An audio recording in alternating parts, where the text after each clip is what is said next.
du siehst ya nach yan de yan wasayati we kushitlakha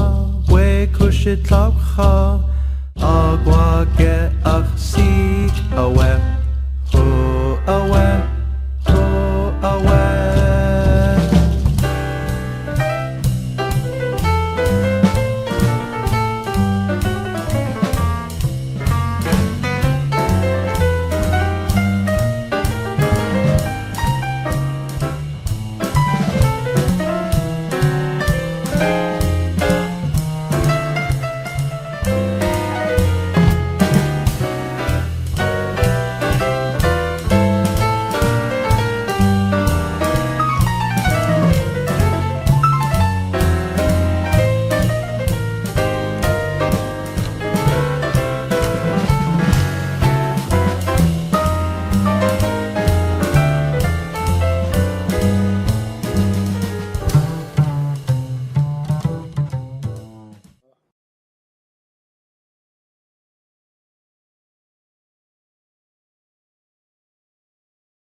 Here in the interior, of course, we get hot weather. Up in Point Hope, you don't have that. Right. Not as hot as ours. But to them, maybe 50-degree weather is hot, you know. Right. Mm-hmm. And that's how they grew up. So who am I to criticize? Who am I to say, well, I'll never go there? Mm-hmm. It's the people that lives there. That's the important thing. A lot of different workers coming in, they don't realize that, and a lot of time we tell them, hey, you know, when the cold weather comes, you have to do this and that and this and that. Keep up with it. Sometimes we don't sleep because we're too busy keeping our house warm. And I always remember my one elder told me, you got to do things in it. You got to go out and do something. You work along with the darkness, you'll feel better. You don't have to be depressed. And then in summertime, it's so beautiful here, and it's hot, and it's nice. Beautiful place here. You got flu, bad flu, you got sore throat, that's cold. You drink a juice, peach juice, drink some of it.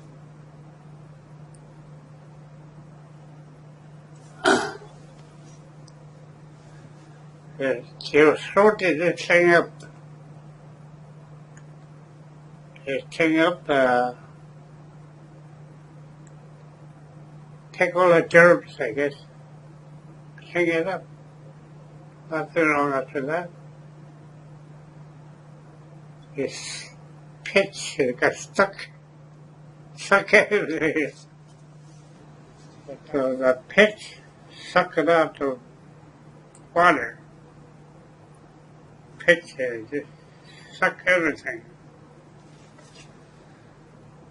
And then infection, pus, you burn it,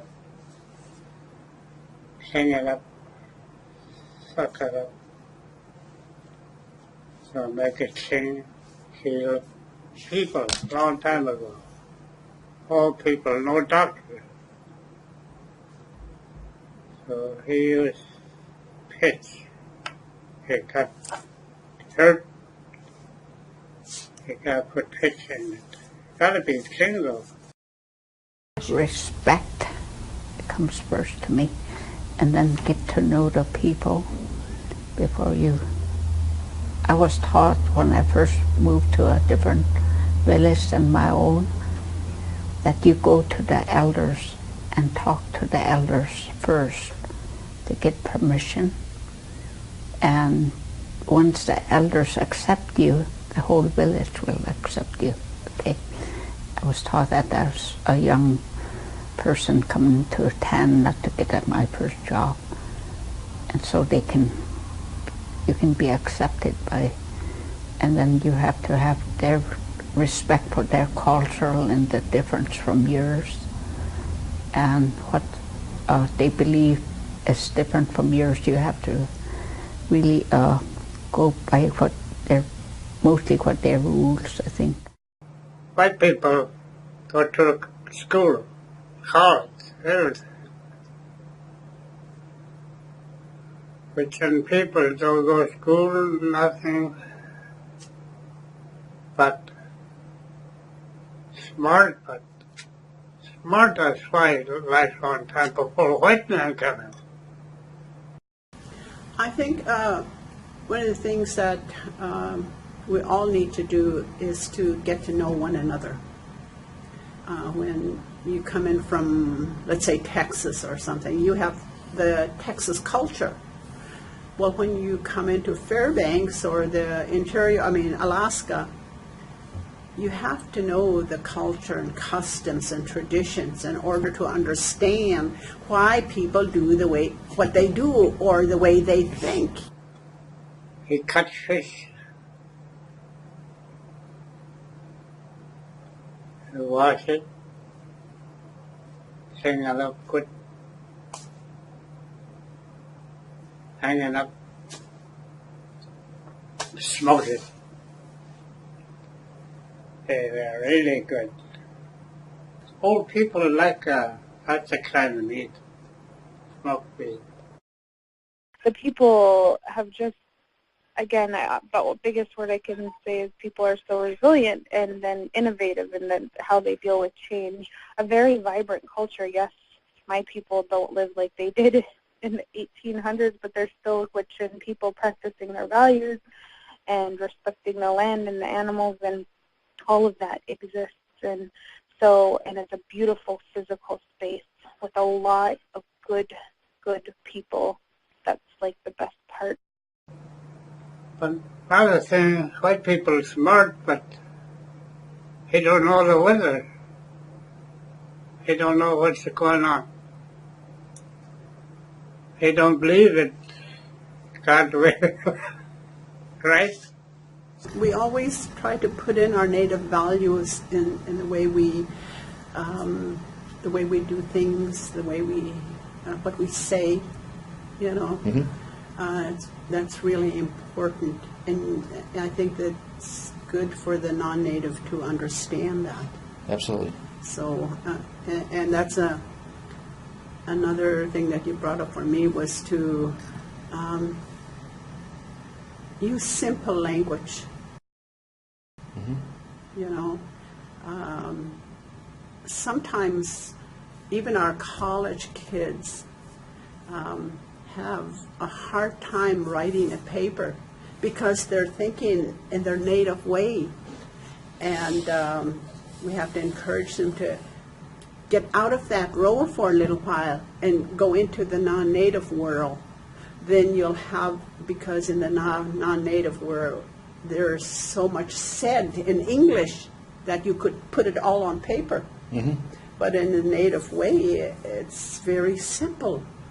You know, we don't have to use all those words. So to see the difference there too, you know, have all these diagnoses, and I've heard several times from Richard to say, you know, that doctor is really good because he really explains it very well where I could understand it. So when I was in the hospital there, he got pain, the joint, this holler, pain, and the arthritis, bone ache. The doctor getting old. Give up strong medicine for pain pills and make it worse. Make it more harder. So old people use a pitch from the tree, fruit tree. I pick it up way up. So I boil it and take all that stuff, singing up good. So I put a little, hospital you can use everything, a little plastic, put in it,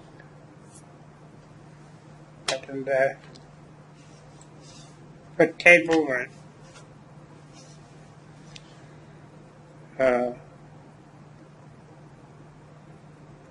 Stop howling, sleep good. So doctor told me that pain pill is no good. Too old, make it worse. Make a drug thing like this. Not all there. Too old, it eats that medicine like that. So this one does help. Well, that case worked. Use this one and stop the pain pill, he said. That's good.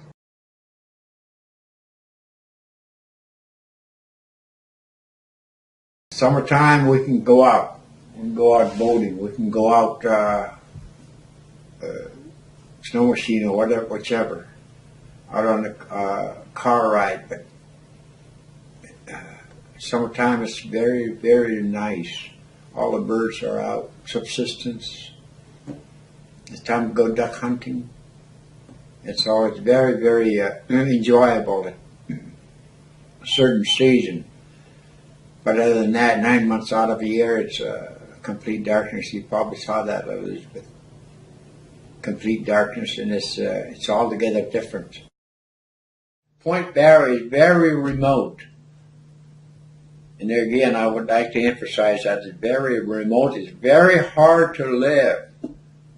You got to have an immediate theory behind you in order to enjoy it. Otherwise, influx of people, they only come up here to acquire money, a cash economy.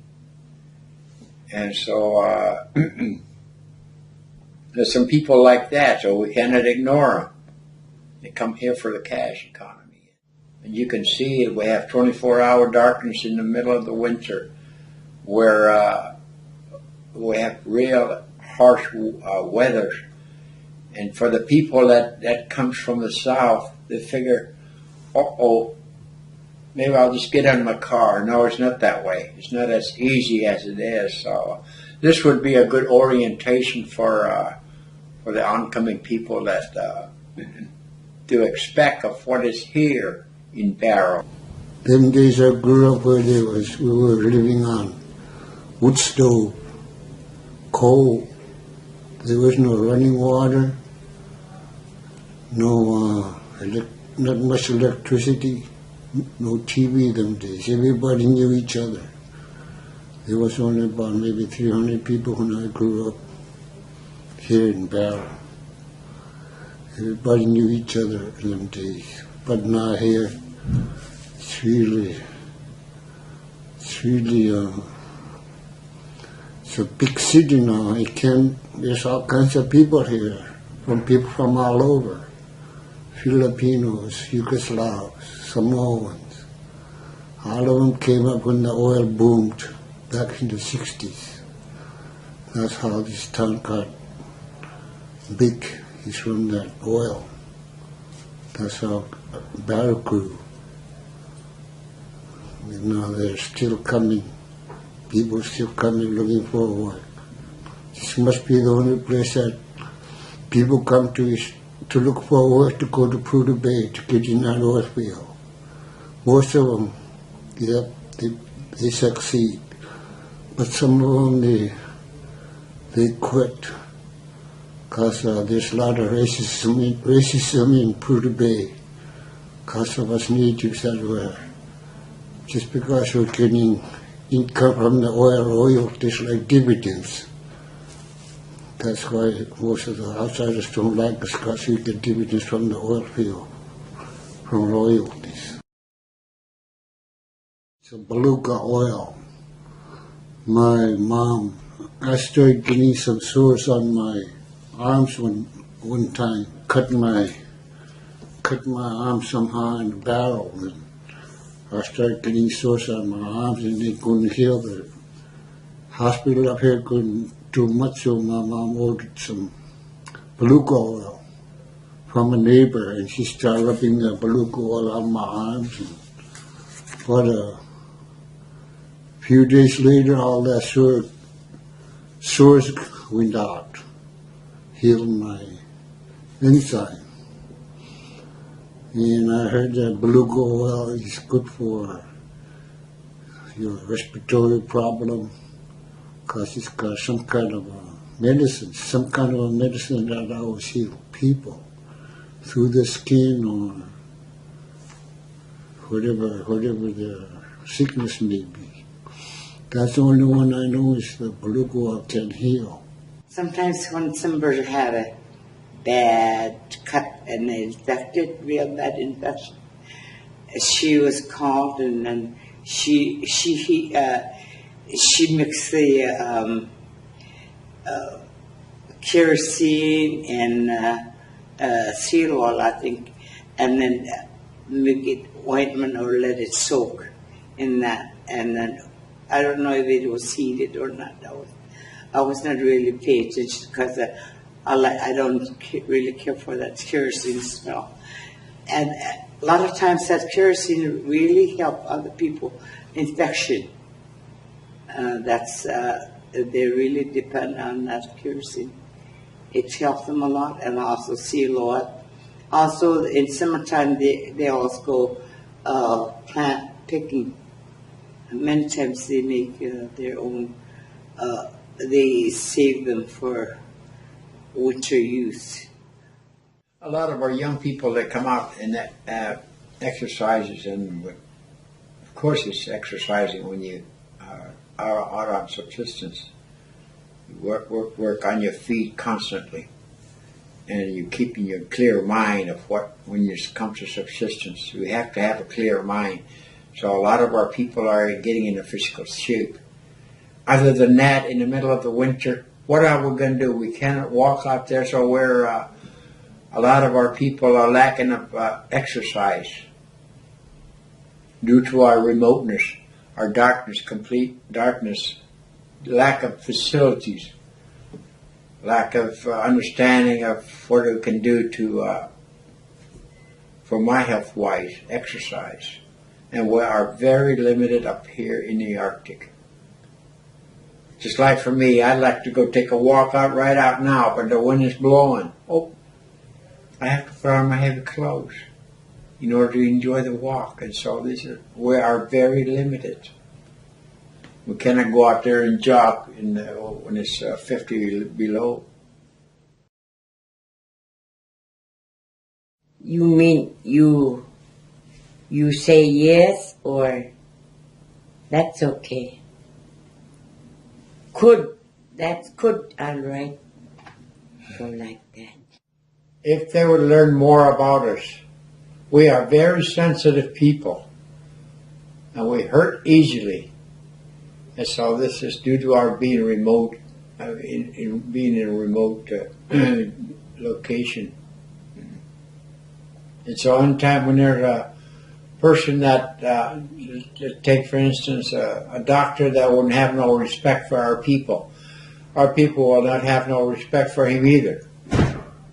So it's pretty much the other way around too. So one good instant is if a doctor can communicate well with our people, that's fine. You know, one good example is some of the doctors can learn the basic Inupiat language, which means hello, this greeting. That means showing respect for our people. And so this is what we are asking for the outside interest group that comes in, or will be coming in and impact our people.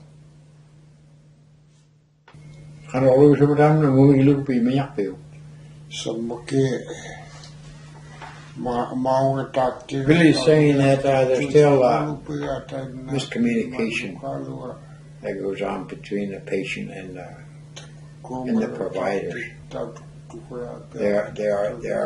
They are not giving us much attention. That's what he's trying to say. Like his brother got he's an epileptic. He had epileptic symptoms, and they happen uncontrolled urine and things like this, and he had that problem for the longest time. Now, why isn't he not getting any of that medical treatment? That was his question. It's taking too long. We're being ignored.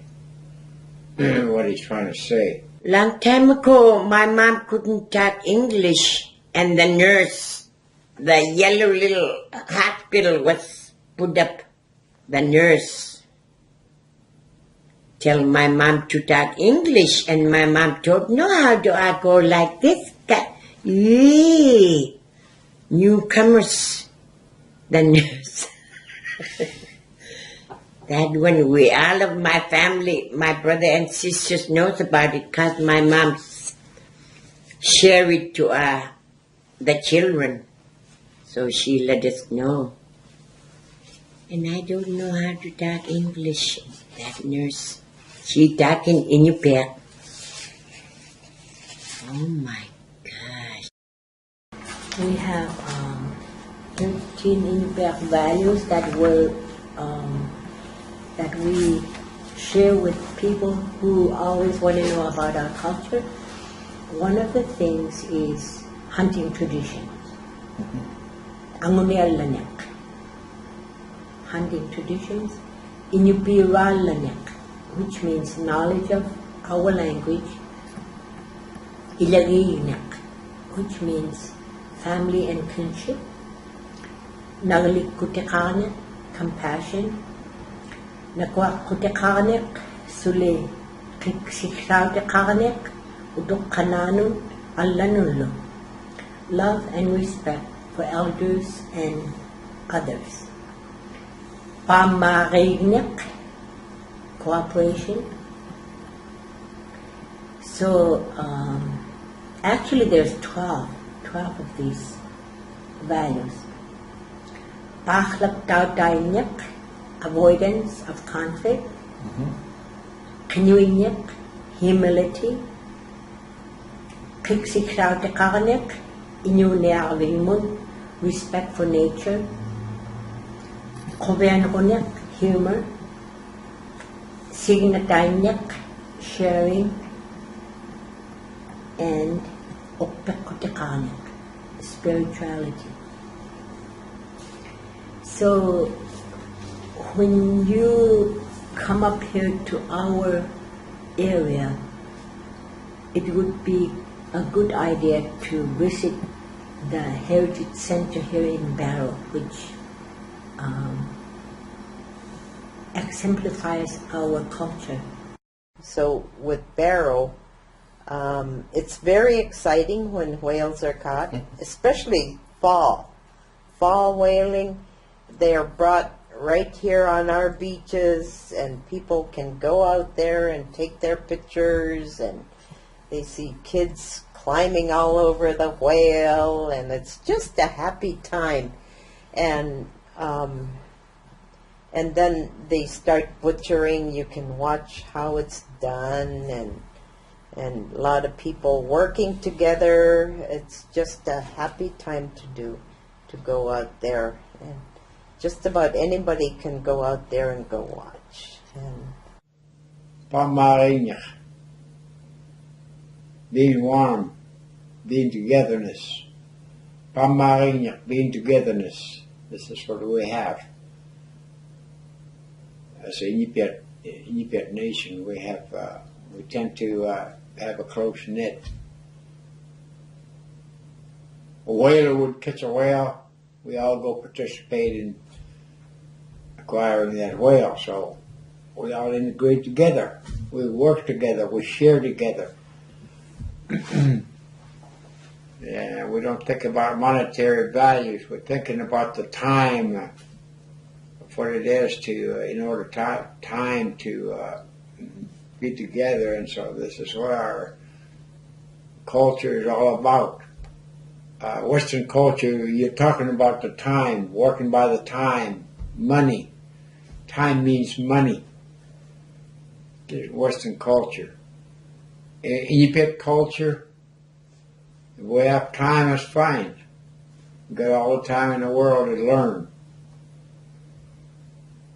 And so that's the difference between the city living and a rural living.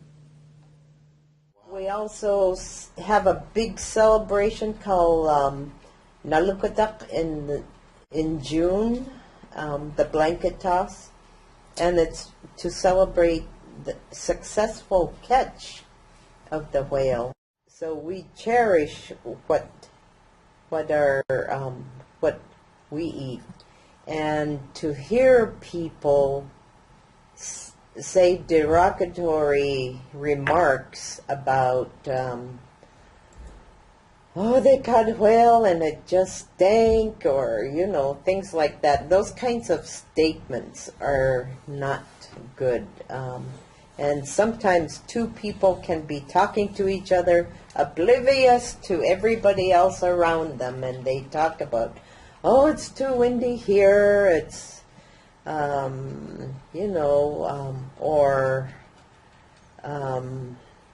I went to the such and such person's house and they were cooking this and it didn't smell good, that kind of stuff. It just, those kinds of remarks we can do without, because those are, sometimes our foods may not smell so good, but when you taste them, they are good. From Tundra in summertime, we go for rhubarb. They come in slow. Green leaves and the tall ones we call nakautak. That's what we call konglet, rhubarb. They're bigger in Fairbanks area. I like to still pick those every summer because I grew up picking them and make. Then we didn't have Kool-Aid. Then we would pick rhubarb and cook them. Boil them about 5 minutes and then add a lot of sugar and we use it for. That's a Kool-Aid, any kind of drink. There's a good positive side living here in the Arctic, and I wanted to emphasize a little bit more because you got to participate in some of these activities, the local activities. Just like Eskimo dancing. We never had Eskimo dances in a long time, and this is some of the things that, as our humor, if we don't have Eskimo dances for a long time, we get kind of depressed. In order to have an Eskimo dance, that means it's greeting time among our relatives. Happy feelings, So these are some of our cultures that keeps us moving in the middle of the winter. Eskimo dances, going to church, meeting up with people. If somebody would be diagnosed with cancer, now does she come from the cancerous family? These are some of the questions that we could probably raise on Project Chariot outside of Point Hope. That was about 50 miles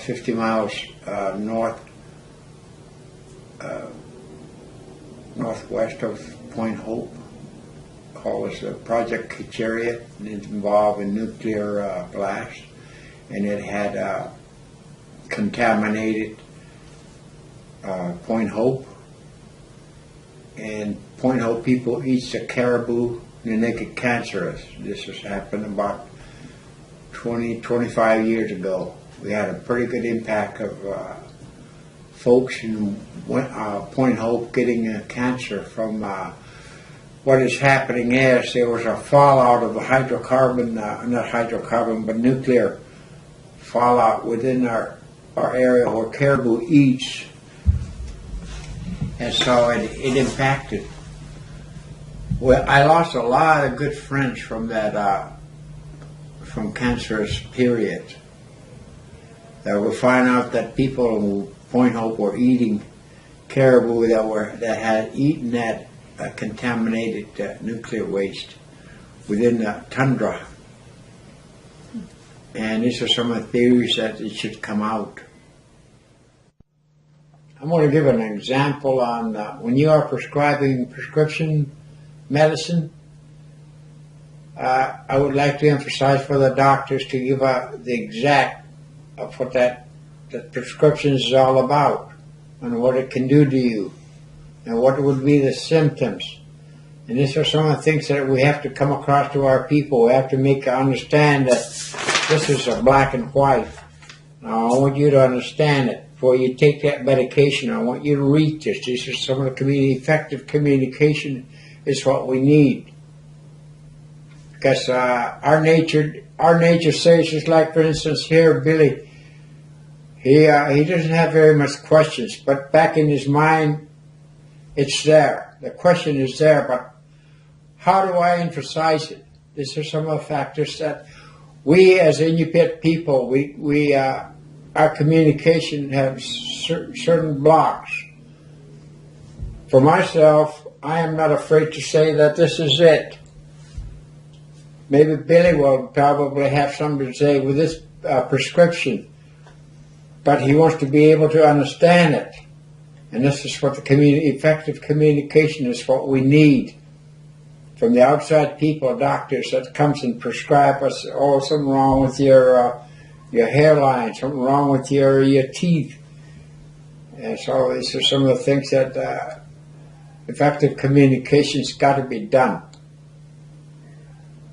Nowadays, this hospital here is not giving us much education on this medication being prescribed to us.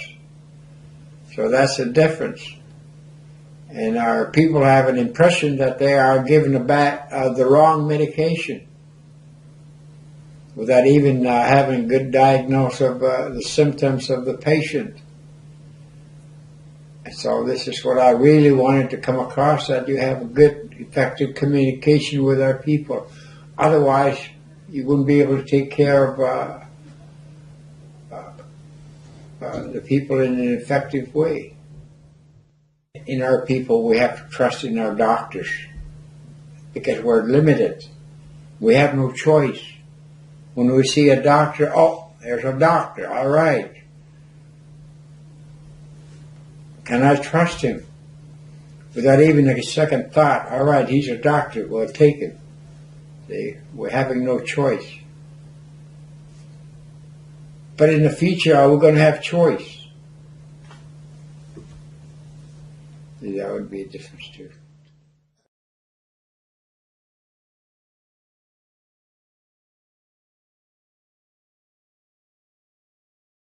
To me, wellness is having a good balance mentally, emotionally, spiritually, and physically.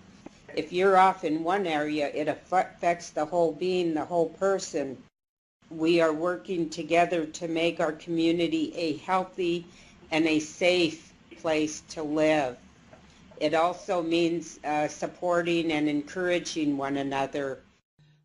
Back when I was growing up, I hardly go to the hospital. Mom would tell us to go pick up how many leaves of a certain plant, and then what time that we have to go pick it up, or there's a certain rules for each medicine, that we cannot use salt, or we cannot bury the dead leaves in the sun. We can't do that. And nowadays they're still using those. There are some people up here that I know that are still doing that. We have kids that are taken to the hospital for rashes that it looks like it's burned. but the doctor keeps saying, put this ointment on it. Well, it got worse and worse. And then some people from the community know of some other people in the community that has that special medicine that will work for the skin. So they recommended that the mother would take, the baby down there and let them do the medicine. And that medicine helped. And then took the baby back to the doctor, and the doctor said, "What did you do?" We didn't get no medicine from the hospital or from the pharmacy or from the store. We used the leaves of the tree. The practice of shamanism is very unique and very different from somebody who will go to a hospital to seek help, to seek medical. In the last 5 years, there's 2 medical personnel that have spoken with me about our culture and about our difference practicing shaman, so they can have an understanding of who we are and why are we different, rather than going to a hospital. And I'll explain more about that. We believe, or I believe, that shamanism, there's spirits within everybody, within oneself. Your nose has spirits, your eyes have spirits, your head has spirits, and every part of your body has spirits. And therefore, in turn, that spirit either gets sick or gets well.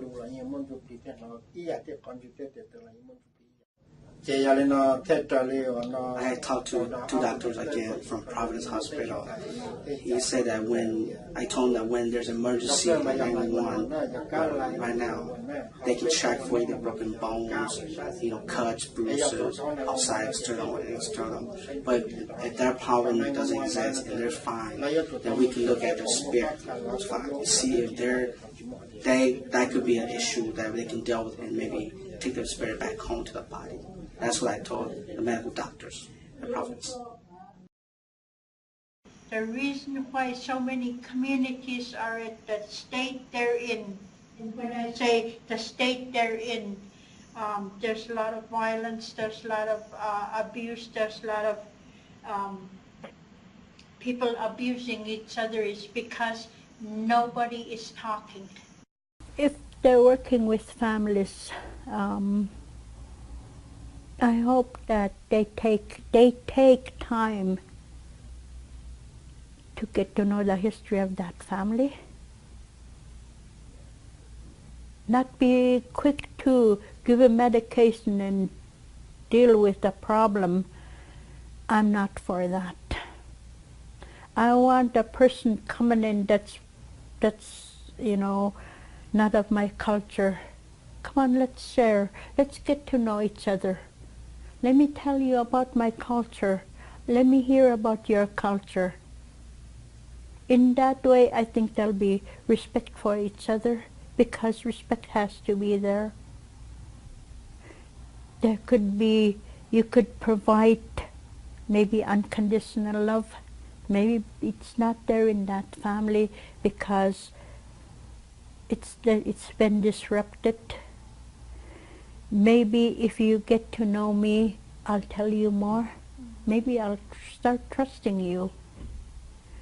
But if you come in and start medicating me or doing everything by the book, that's all foreign to my way of life.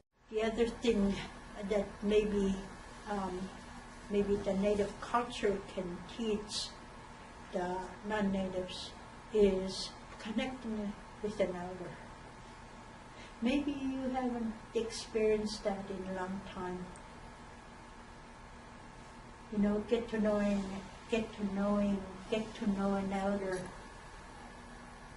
Because if you can do that, it'll make your work easier. It'll make your life easier. It'll make you richer, because you're sharing and interacting, and it'll make your journey into the community a lot more easier because you have a partner with an elder. The people in the remote areas in a harsh condition cooperated with nature. cooperated with one another. The family, the community, and the language and the foods, and all for survivalship and benefit for one another.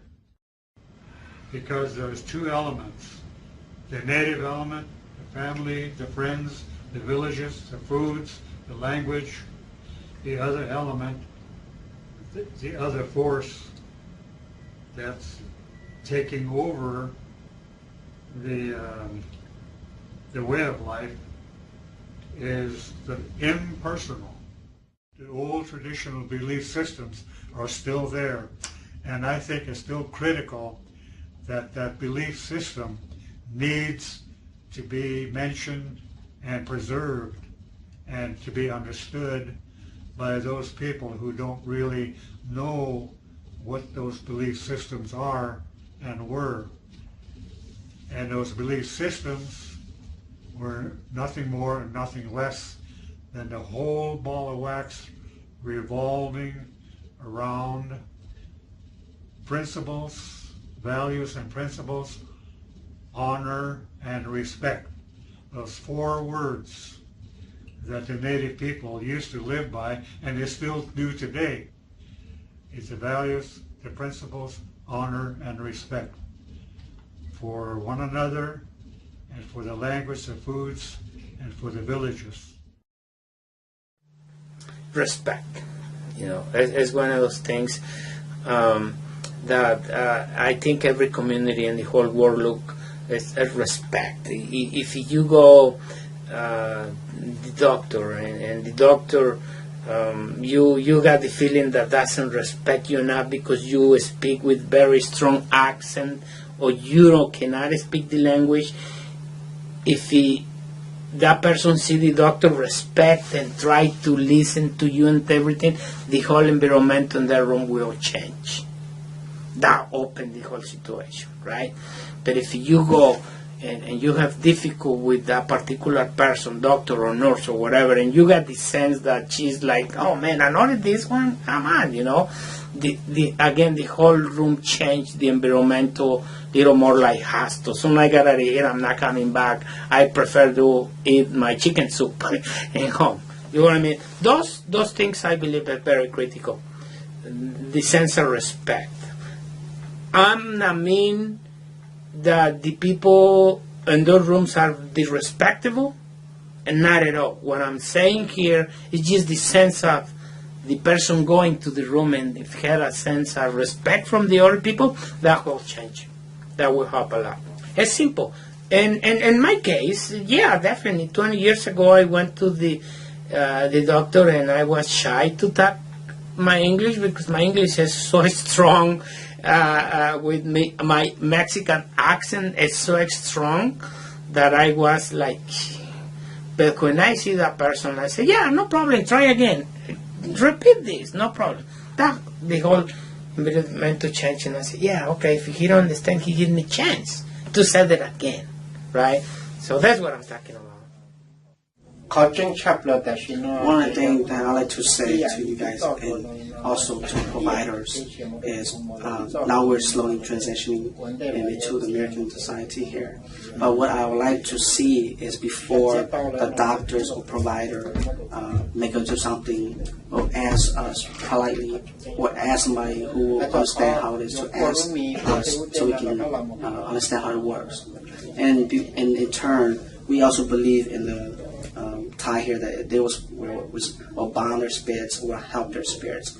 And provider, before they cut anything that only risk here, example of this is to ask a person first before they cut this off. Because when this is cut off, it could be a disaster for them. A lot of people don't like touch the hand.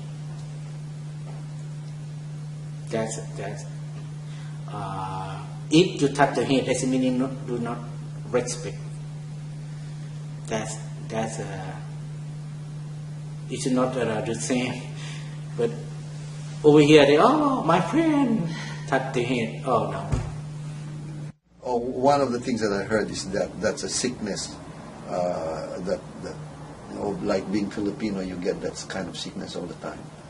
I think that's a taboo. I've heard that. Yeah.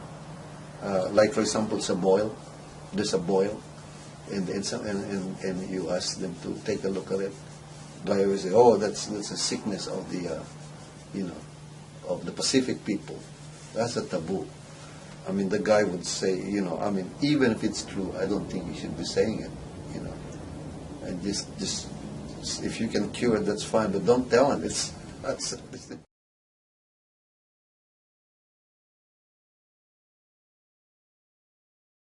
Wellness is living the best I possibly can with the limitations that I have. I do not expect wellness to be a complete makeover of my body, mind, spirit, soul, etc.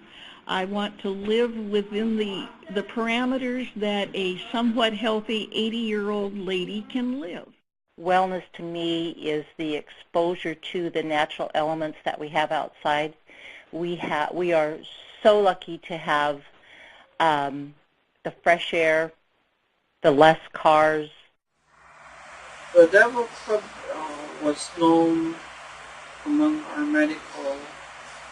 for our medication as natives for drinking after you scrape all the thorns off the stick and you peel the bark off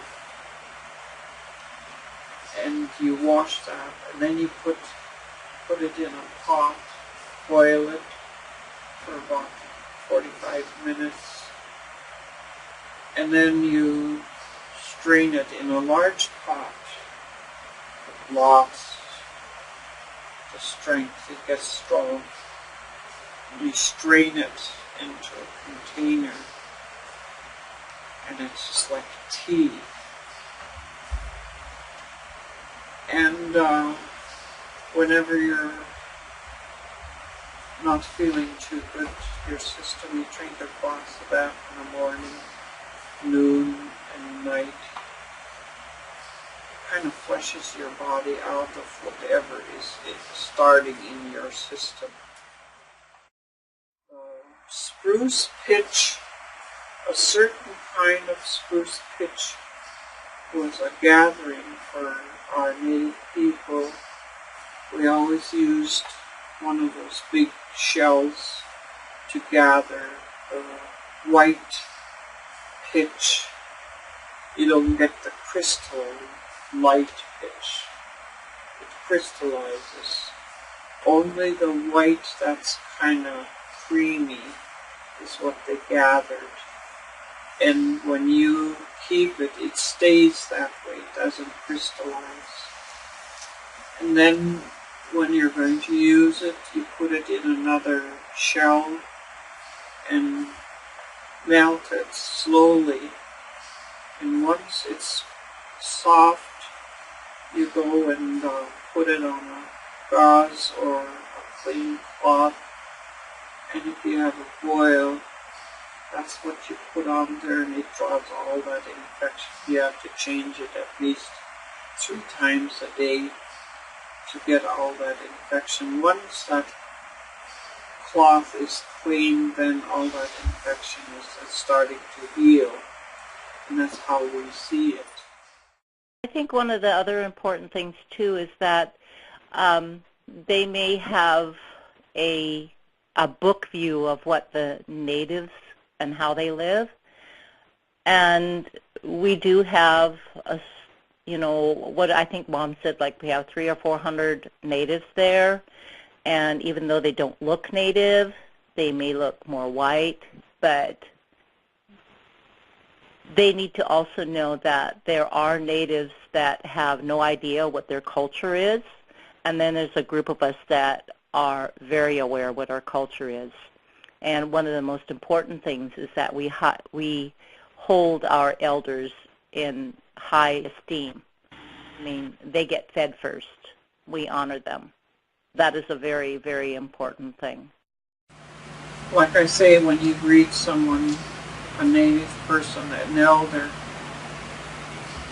you'd be surprised how well, like Fanny, for instance, Mrs. Ermela, you ask her, Wasiati, Chashawat. How are you, young lady? How are you, lady? Wasiati. Chashawat. You'd be surprised how relaxed she can be. She'll just probably chuckle, surprise her, and that would relax her. Sometimes, and not just healthcare professionals, any of us that move into a close-knit community, sometimes we wait to be invited. And I think the culture, the prevailing culture in Wrangell is we've been burned on a lot of outsiders. We want to see if you truly want to live here.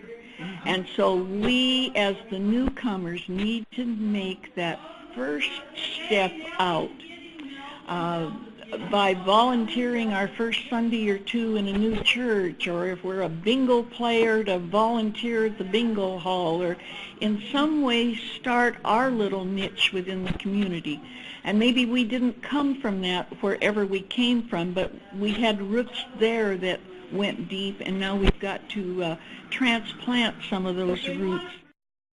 To the person that would come in, probably they would look at our community as there's not much to do, but if you get yourself involved in the local outreach programs that we have there, that the little celebrations that we have, the potlucks that we have, come to those. Expose yourself to those, because you expose yourself to our family type gatherings. That is a good way to get to know everyone. There's so many ways that our people don't explain themselves, because the boarding schools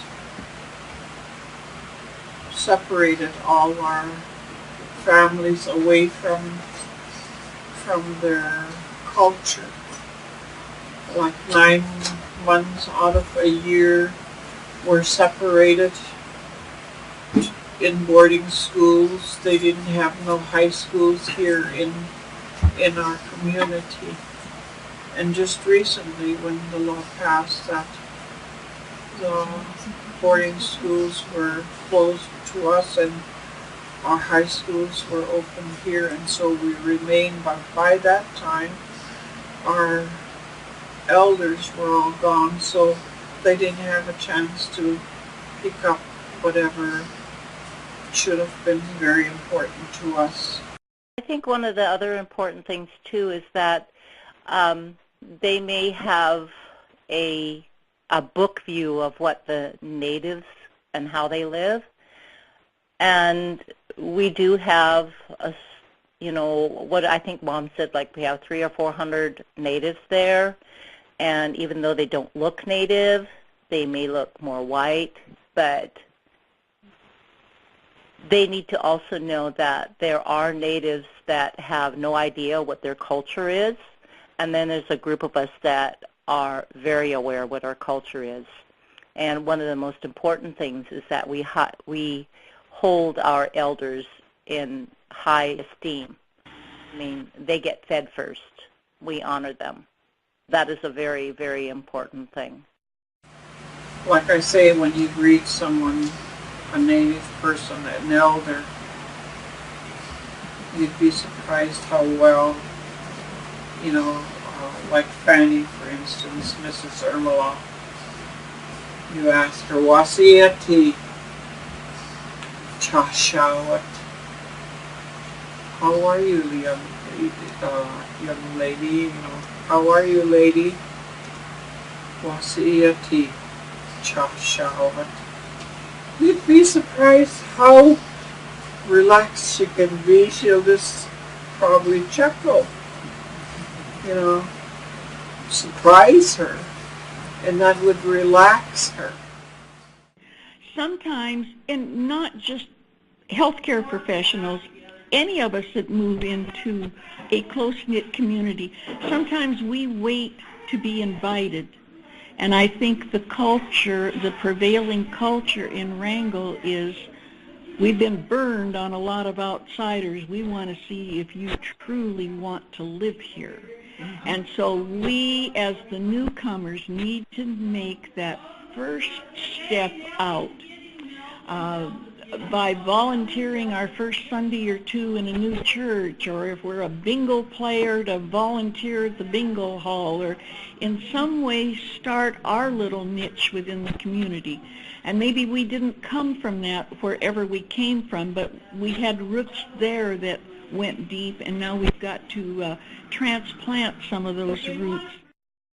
To the person that would come in, probably they would look at our community as there's not much to do, but if you get yourself involved in the local outreach programs that we have there, that the little celebrations that we have, the potlucks that we have, come to those.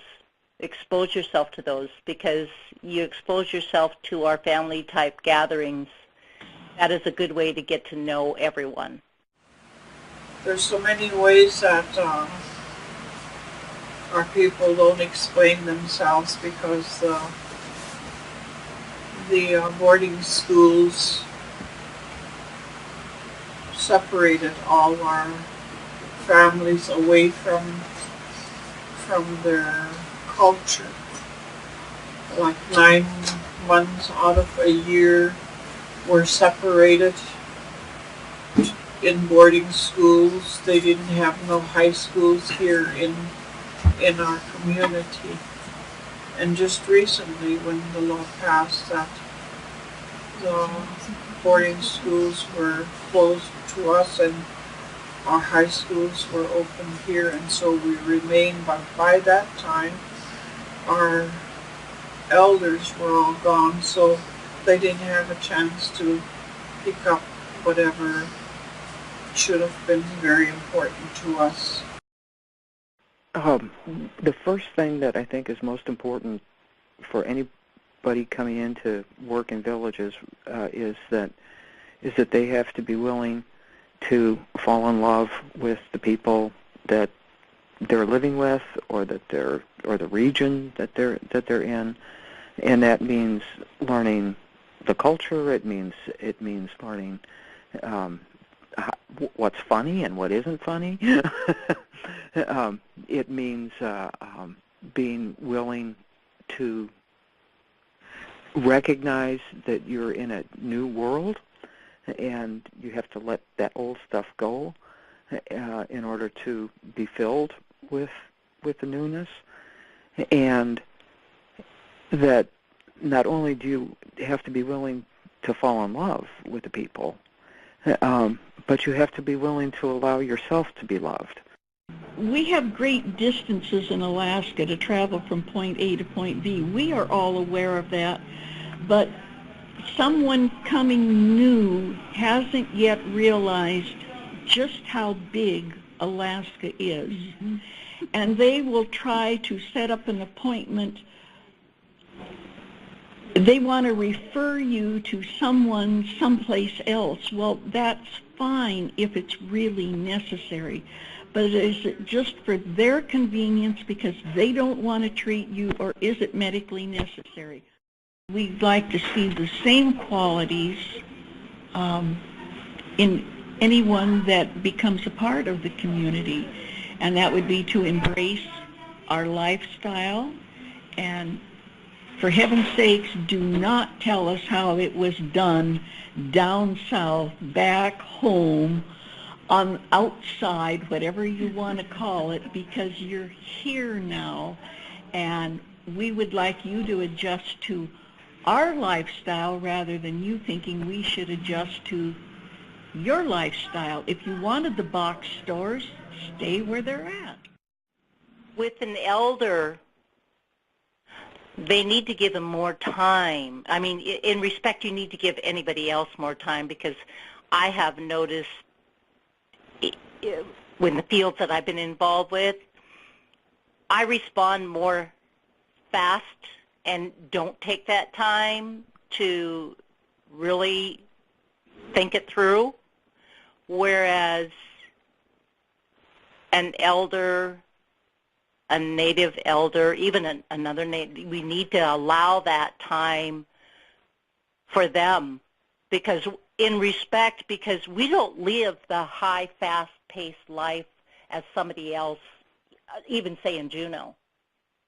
We have a very low-paced life in Wrangell. And so in retrospect, I know there's appointments that need to get done, and there is a allotted amount of time. They need to realize that we are in a slower pace. I guess all through and through, they just have to be open-minded, you know. Don't come expecting to be shut out, rather than come and be welcomed, because that's the Native culture too. You know? Reach out. Once you get to Wrangell, once you get to know the people, you're always welcome back, and then you're welcome back as family. Our culture is very important to us as Native people. We accordingly, if you know who the opposite clan is, if you know anything about it, you know their background, ask questions. Don't be afraid. Do you know your clan? And then your regalia that we wear, those blankets and stuff like that, the designs, that's our valuable crest that's on the back that belongs to each person's, what you see on their back.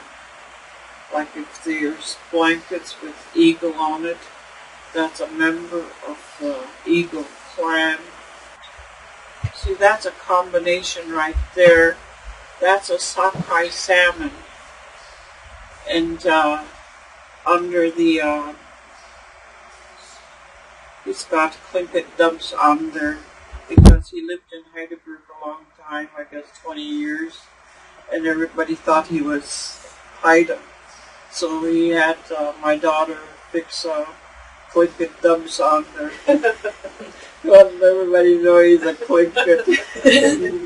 Yeah. And then the front has killer whales. See, that's his clan. Killer whale, sockeye, under the eagle raven, under the eagle moiety. So that's it. So on gatherings, they wear that so that they can be identified. Food gathering, there's certain seasons like the berries, gather the berries. The men folks will bring in the fish so we can fillet the halibut and dry it paper thin. Not that thin, but thick enough so that you can sun dry it, partially smoke it, and that's how we preserve it, since we don't have no refrigeration in them days. Everything was dried, sun-dried, smoked. Our salmon from the creek, same with deer, bear, seal meat. And our salmon eggs, there's certain ones, in order to keep your system going, and part of our diet was fermented dog salmon eggs or pink salmon eggs. And you don't eat it just right out of the jar. You rinse it out with plain water and have it with your potatoes.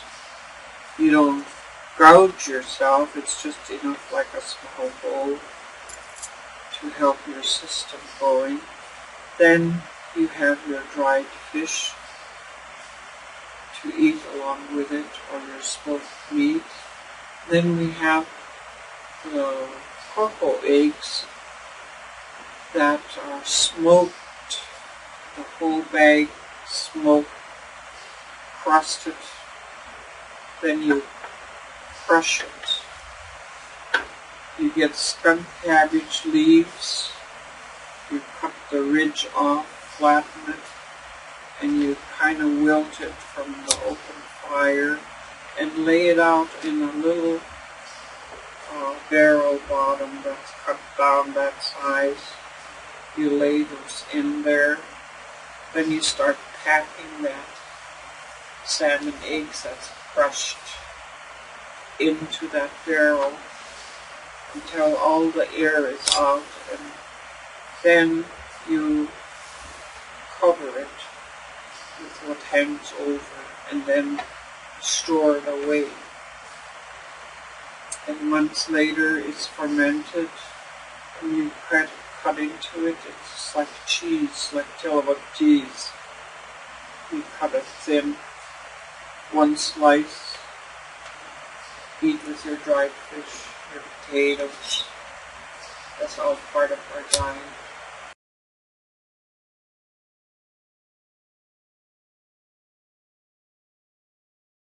It not only has the beauty of the country, the mountains and the rivers and the lakes, the beauty of subsistence with the berries and the fish and the moose and caribou and bear if you so desire. But I think the most important part is the beauty of fellowship. The beauty of fellowship with all kinds of people. And not only friends that you make here, but people that you are caring for. There is so much heritage within Dillingham that it just amazes me, even though I grew up here. A wave or a microwave or a high, or you'll see cars parked on the road because they're visiting with each other, which is very different. I think there's such a sense of community here. Yes, we have our medical difficulties, but you have to look past those to see how beautiful a place Dillingham really is. And I think it's the fellowship that we share with our other community members, the friendships that you make that keep people here. Again, you go to the land, we have wide open spaces. In summertime, you're out fishing. Yeah. The wildflowers is covered yellow, white and blue. Oh. And you're out there, you can actually smell the scent of the flowers. I used to come here so fish my down and be out in the water miles away. You can smell that land. You walk on it. And people are a little different today than when I was growing up, but they'll help you. Even if they don't like you, they'll help you. They'll never abandon you. They'll try to help strangers, but they won't allow you to take advantage of them. It not only has the beauty of the country, the mountains and the rivers and the lakes, the beauty of subsistence with the berries and the fish and the moose and caribou and bear if you so desire. But I think the most important part is the beauty of fellowship. The beauty of fellowship with all kinds of people. And not only friends that you make here, but people that you are caring for. There is so much heritage within Dillingham that it just amazes me, even though I grew up here. A wave or a microwave or you know, a high, or you'll see cars parked on the road because they're visiting with each other, which is very different, I think. There's such a sense of community here. Yes, we have our, our medical difficulties, but you have to look past those to see how beautiful a place Dillingham really is. And I think it's the fellowship that we share with our other community members, the friendships that you make, that keep people here.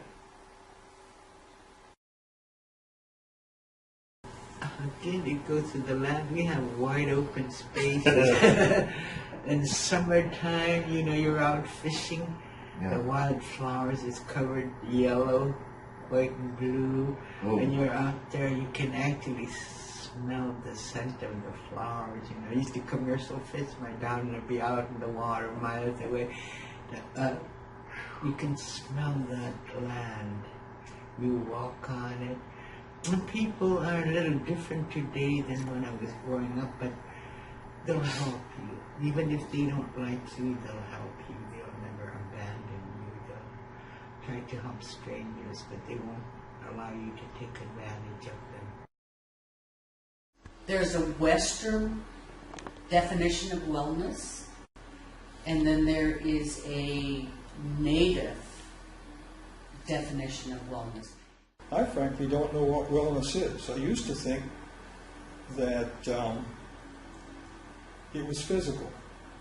And then as I got older, I realized it was more mental. And then as I got older still, it's more philosophical. So it must be a combination of all of these things, and it changes as you get older. I think because of some of the tragedies, some of the high incidence of certain diseases, and local people are just are getting more interested in, being well, in mind, body, and spirit, I guess. And I think that, to me, that is really important, because I think we need to have a holistic approach to wellness. The communication is so important, whether you understand, if it's translation or whatever, it has to be accurate, yeah. Especially in the medical profession. But the ones that I remember most are the ones that connected with the patients, their clients, in a very engaging way. They talked to them, they learned a little about their families, they would I think they wanted to learn about the people, and the only way you did that was by communicating with them. And sometimes communication doesn't have to be words; it's how you treat people. There's a lot of difference than being a really self-contained community than what we are now. There's the Athabascans, there's the Aleuts, Aleutic or Aleuts, and Yupiks scattered throughout the whole. They have their, the sub-regions, and they're broken up into maybe those ethnicities, but and then they're brought together. Also, the communities are brought together like through the schools, or through the health corporation, or the Bristol Bay Native, the Bristol Bay Native Association, or those kinds of. So people are more connected regionally, I guess, now than they were in the past. But I think that Bristol Bay, because of the industry, the fishing industry, and the importance of that in the whole region, has been one of our biggest strengths. I think that the conflict there is probably more on the cultural and traditional, and using the resources, natural resources, wisely, the renewable resource versus the non-renewable resource. So there's some conflict there in the community and in the whole community of Bristol Bay. And it, it's not only become in Bristol Bay, it's been Alaska.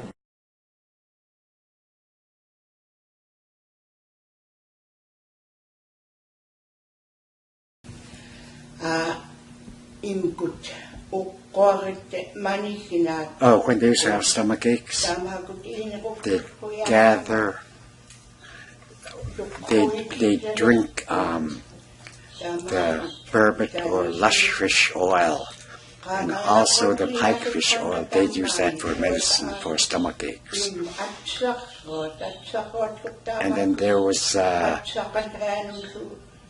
jaikluk and the other plants that look like little berries.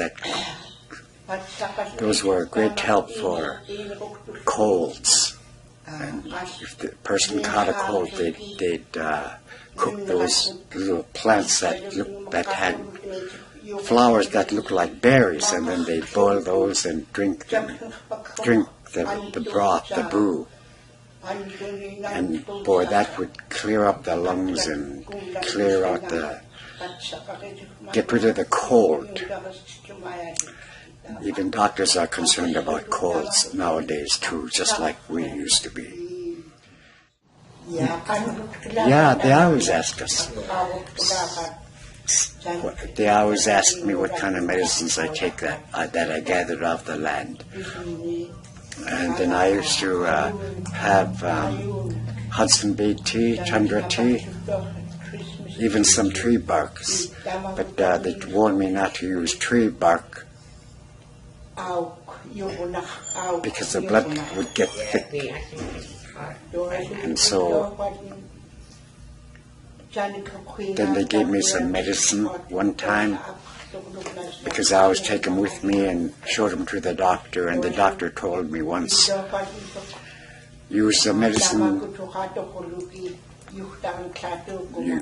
use the medicine, but don't take the traditional medicines because they'll make the medicine that I gave you weak. It won't make it work.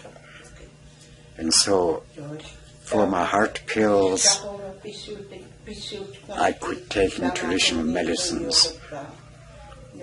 But when I have a cold, I always use jaikluk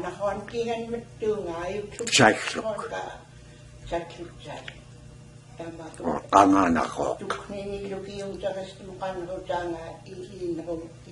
Yeah, but the doctor told me certain traditional medicines won't help the medicine that I'm taking. Oh yeah, in the mountains we have all kinds of medicines. My mom and them know how to take care of everything. Like if you have diarrhea, we have the cranberries. And what they do is the cranberries, they bust them up, squash them and everything.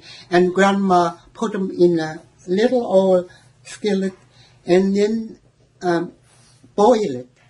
After you boil it, you put it in a jar.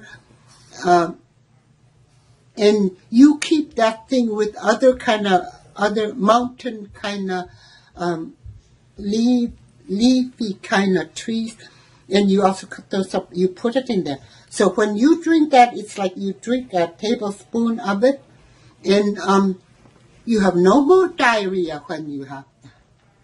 And it's also cure for headache and other kind of.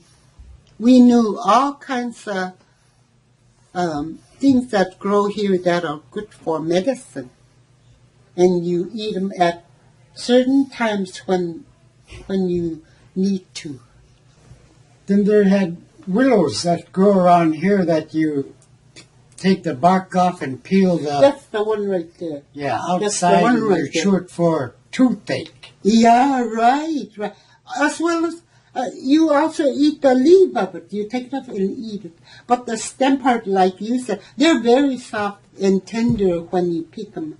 And you eat them kind of like celery, And then you eat that when you have toothache.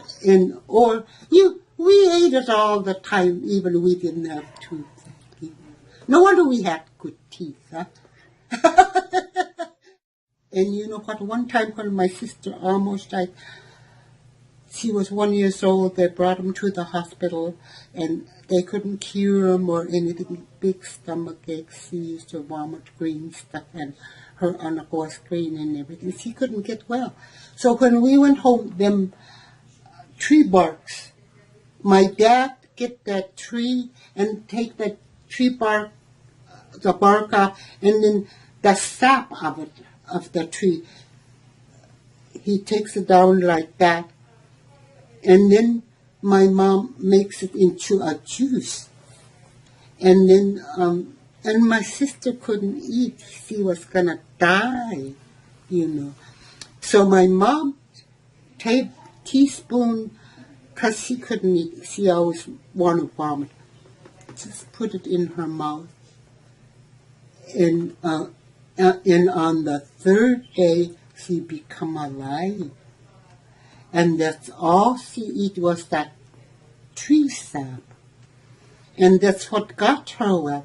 And after 10 days or so, brought her to the hospital. The doctor thought she got well with the syrup thing they gave. My grandpa said, throw that syrup away. You're not going to have that. I'll show you what you need to do, he told my dad. So that's what he did. And you know what? That's what cured my sister. She's alive today. She's 40 years old today. Yeah. And then, of course, what Lucy mentioned about the medicines. We use the medicines, Hudson Bay tea, and those plants that have flowers that look like berries. Those are the ones that I use even today for medicine, including oil. And when we catch cold and our lungs are congested, they would rub our chest with the seal oil. And then in the morning we'd wake up and the cold was gone. My great-grandma and grandmother used to use those medicines on me. There were no white men's medicines in those days. We also have native medication. We have people that use their own. I'm sure that happens in your country. We have herbs and stuff that grow around here, especially this one they call jaikluk or anganakok. They're both the same thing, but they have different names because they're different dialects use different names for certain things. And it's a stinkweed. But when they did a study on it, they found all kinds of things in there, all kinds of medication in there that the doctors weren't aware of. So when I run into a patient that's on all kinds of medicine, I tell them don't, especially if it's an antibiotic, don't use this medicine, because on top of all the medication they're taking, they'll be drinking like anywhere from a quarter of a cup or a tablespoon to almost a cup of that every day. And so we saw one patient come in as an overdose, and one was admitted 2 times before she finally told me that her mom was sneaking the native medication into her room, and she was ODing on North Wing. But the doctor got suspicious. Can you go talk to her, see what she's doing? Something's happening. And we found out what was going on. You know, what do we do to be well, basically? Like doing seasonal activities, like for instance right now cutting fish, pretty soon picking berries, and be able to not only do things that are culturally relevant, you know, because a lot of times people that don't fit in a community are the ones that refuse to try what everybody else is trying, and and they don't want to even taste something once, you know, and so you know, they have their reasons and everything, and it's fine. Often we go into communities with an attitude that you're going to go in to help somebody. Well, if you go in to help a community, you're going in with the attitude that they need help, or there's this implied, I know what you need because you need help. And so I've tried to eliminate help from my vocabulary and use the term serve. And that if you go in, you're going in to serve a community versus going in to help a community. And it implies there's a shift in the way that's then perceived. When you go and you're talking with the patient and you ask them, what's wrong, they will tell you what's wrong. But if you ask them what happened to you, even if it was, if you say what's wrong and they've come in with a broken leg, they'll tell you about the broken leg. If you say what happened to you, they will talk about what it is that happened, and it shifts. Once again, it shifts how people look at it, and it provides them the opportunity to really open up. Plus, it isn't implying that there's something wrong with them, but there's an implied understanding that that something has happened. You have to be really attentive. If you're a physician, you have to watch what your patient is doing. And if you're like one of the docs was examining and he was pushing, and the patient wasn't saying anything, and he says, I thought she said her stomach hurt. I said, yeah, you're not watching her face. And she's grimacing every time he touched the wrong area. And then another one was sitting there busy writing whilst that she was talking to the patient, and she says, well, why isn't she answering me yet? And I said, she is. You're just not paying attention. What do you mean? I said, ask her a question and watch her face. And she would go, yes.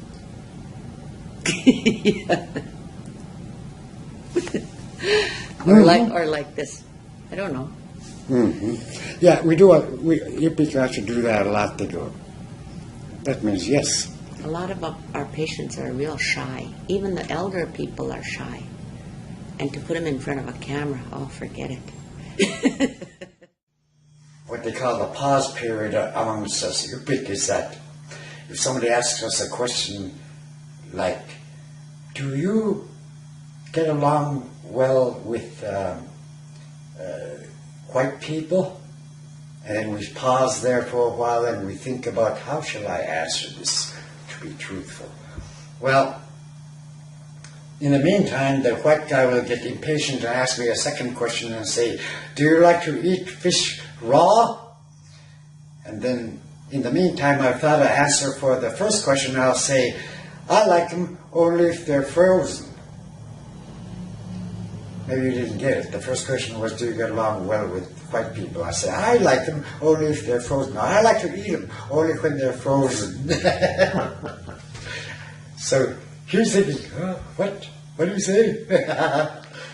Yeah, Kuyan. If you're talking to me and you ask me a question, I don't answer you right away. I am not dumb. I have to think about what you're asking me because I have to interpret it in the native tongue. And I have, like our elders say, I have to think about what I have to say to you. I don't want to say anything to hurt you. Our elders say we have to be kind and truthful in our talks. And we have to think about how we're going to, that's what they do. The elders demonstrate this, is that they don't respond right away to us. They'll have us think about maybe questions that we have. When we talk about grief, it's so natural for women. We cry, we share, we talk, but it's harder for men to express their feelings, to cry openly. So they're told, go out into the nature, go out into the thunder, go out into the woods, talk it out, cry it out. Or go to an animal and talk about something that you're not able to do with another human being. Because as long as we're talking and taking it out, we're helping ourselves to heal physically, emotionally, mentally, and in spirit. But if we keep everything to ourselves, we hold it in, we create illness for ourselves in the body, mind, spirit, and emotions. Our language is our strength. As a Yupik person, my language is my strength, because in hearing my stories in Yupik, hearing my values in Yupik, they're deeper. I understand them deeper. They are part of me, and without the language, those things that I'm supposed to learn and watch and see, it was like I didn't understand them anymore. When you speak your own language, you are one. It's a special feeling because English is a foreign language to us. It's our second language, my second language. Yupik is my first language. Because my mom and dad used to talk to me in Yupik and show me how to provide for myself. So if you come to our country to be healthcare providers, you need to accept this as who we are. You don't treat us like we don't know anything. We know everything. We just don't blurt it out like other people do. We observe people and we size people up before we can start talking to them or opening to them. We were taught when we were small not to volunteer information and other stuff that when other people are talking, we didn't butt in or pretend we know everything. We just listen to them, and by listening and observing, you become very wise. A lot of times, especially in the communities, at least here in Calskag, family is a big part of everybody. We're not only related to just our blood family, we're related to everybody else, whether it be through marriage or through, like extended family or whatever like that. So having a connection. Long ago, when they'd have dance festivals in the villages, people used to give their belongings away. Like maybe a man will have a canoe or a sleigh or a boat, and he'd give that away to whoever sometimes asked for it. They gave a lot of stuff away. They fed a lot of people. They would invite whole villages for the dance feasting festival. And then it would seem like that everybody was giving their belongings away and would end up with nothing. But no, what happened was that village who had been invited to the particular village, the host village, would have another dance of their own. And then they would, in turn, give things back. So everybody didn't necessarily give away all their belongings. They always got something back later on, or it was returned to them. That's our belief, that what we give away, especially to elders, it'll come back to us more. Take care of that old person. Find out what's wrong.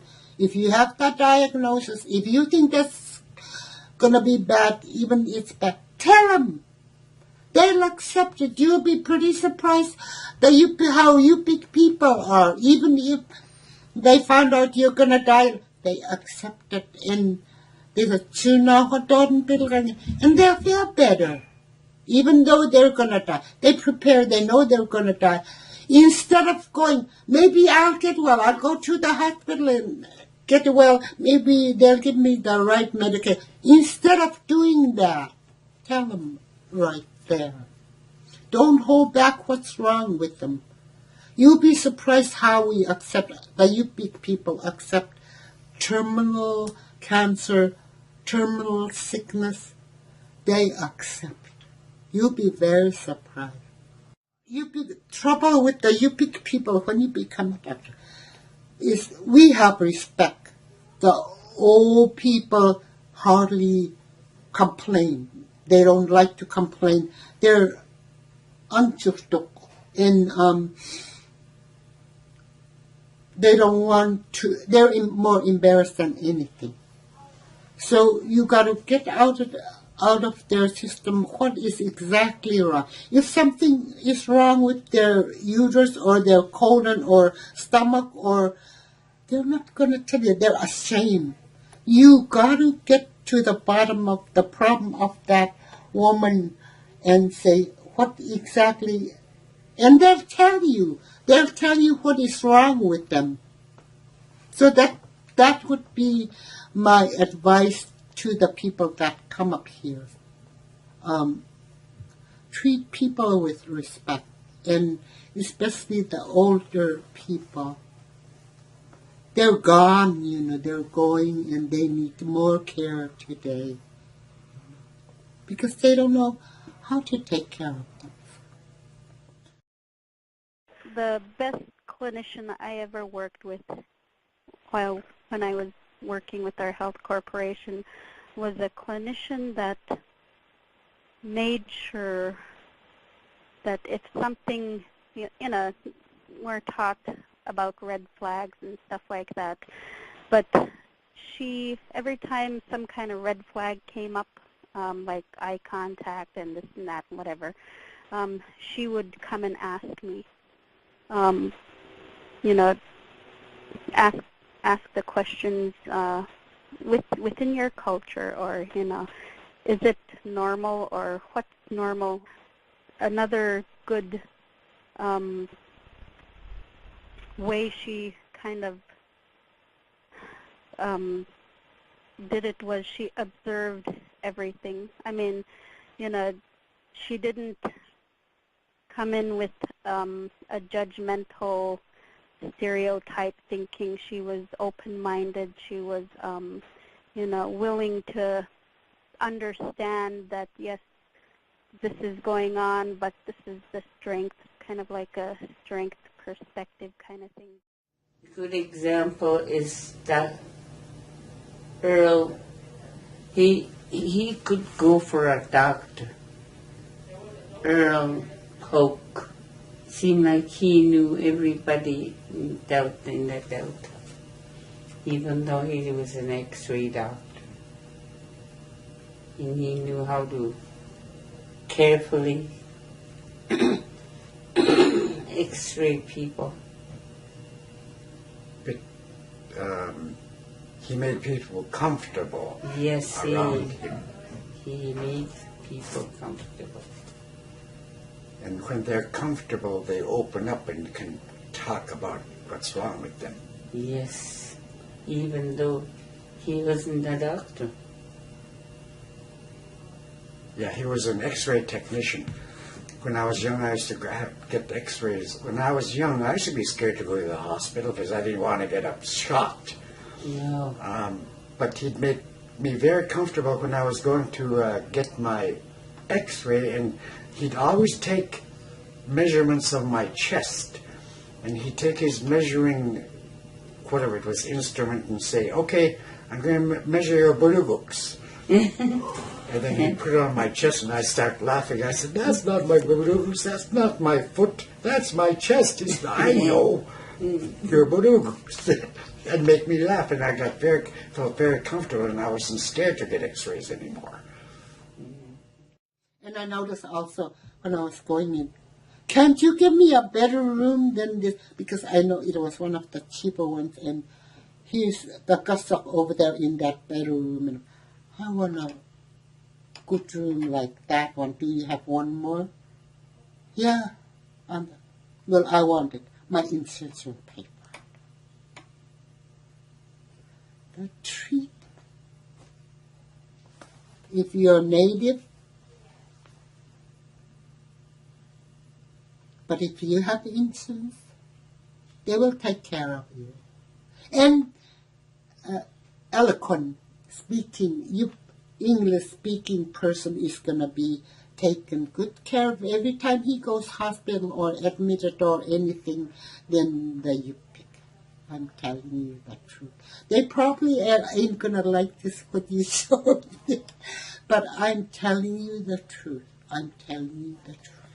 And I've heard it like from the Yupik people. Sometimes when they get so angry, you know what? You're here with a salary. You get paid to take care of me. You're supposed to get me well. But you don't. You're here only for the money. Sometimes I hear that, you know. Individuals that come from mostly, the lower 48, what they're here for most of the time is to pay off their student loans. And that's all it is to, and at least that's what I've noticed.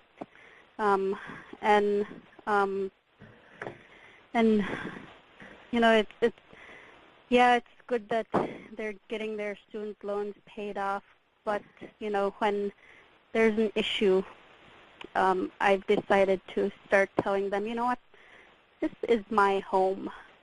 This is where I live almost practically the whole year. This is my home. I'd like to say this to lots of people who might be coming for the first time in Alaska. Alaska natives have a different way of life, and you need to respect us for who we are and not to impose your ways on us. If you leave us alone, we will open up to you.